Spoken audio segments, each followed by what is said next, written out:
श्री अजितदादा पवार यांचं अपघाती निधन झालेलं आहे. खऱ्या अर्थाने विमानाचा स्फोट झाला आणि आज खऱ्या अर्थाने महाराष्ट्र हरळलेला आहे.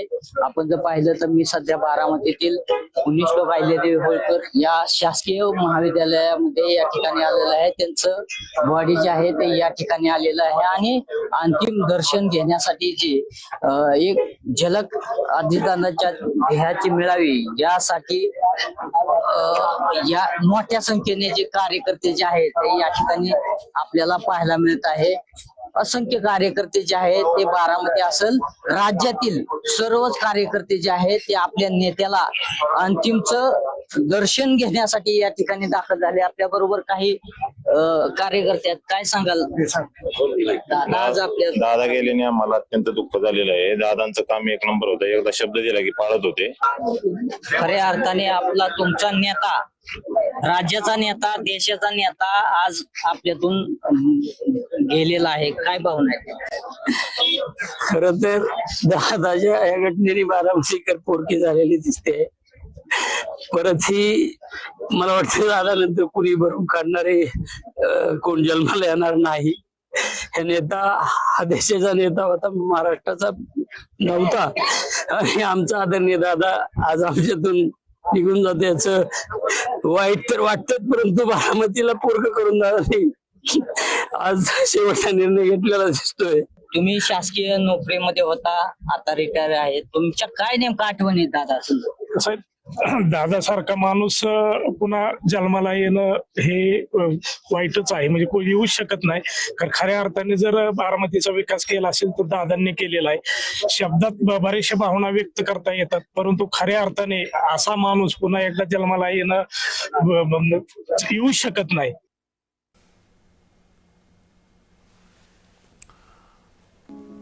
तर ही दृश्य आपण पाहतोय. प्रचंड गर्दी कार्यकर्त्यांची बारामतीमध्ये झालेली आहे. अजित पवार यांना मानणारा हा संपूर्ण वर्ग. दोन दृश्य, एकीकडे अपघातग्रस्त विमान आणि त्यानंतर दुसरीकडे प्रचंड गर्दी कार्यकर्ते पदाधिकारी यांची.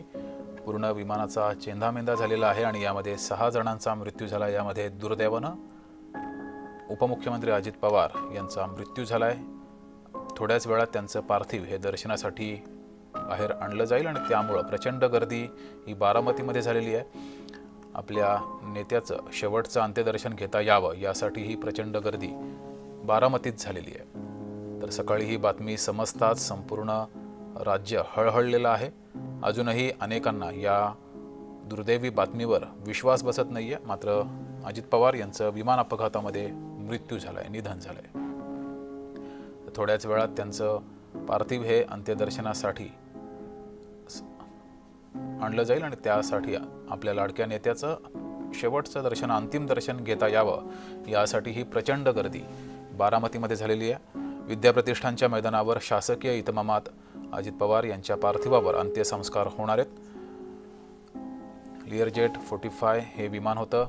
मुंबईहून अजित पवार बारामतीकडे निघाले होते. सकाळच्या सुमारास 9:15 दरम्यान हा अपघात झाला. दरम्यान अजित पवार यांच्या बारामतीमध्ये जिल्हा परिषद आणि पंचायत समितीसाठी काही सभा होत्या. प्रचारासाठी ते मुंबईहून निघाले होते. मात्र दुर्दैवानं त्यांचा विमानाचा अपघात झाला आणि त्यात त्यांचा दुर्दैवी अंत झालाय. ज्यावेळेस ही दुर्घटना घडली त्यानंतर बचाव कार्य युद्धपातळीवर सुरू होतं. मात्र त्याआधीच विमानातील 6 जणांचा मृत्यू झाला होता आणि यामध्ये राज्याचे उपमुख्यमंत्री अजित पवार हे सुद्धा होते.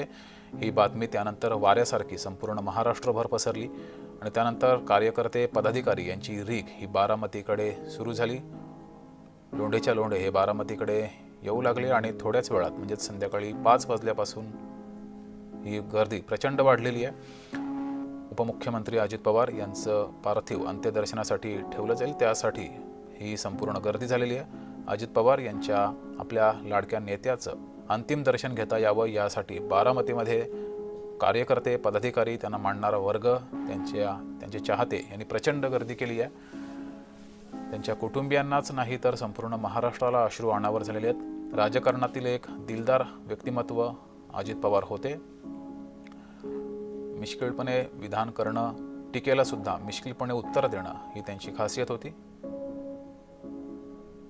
राजनीति के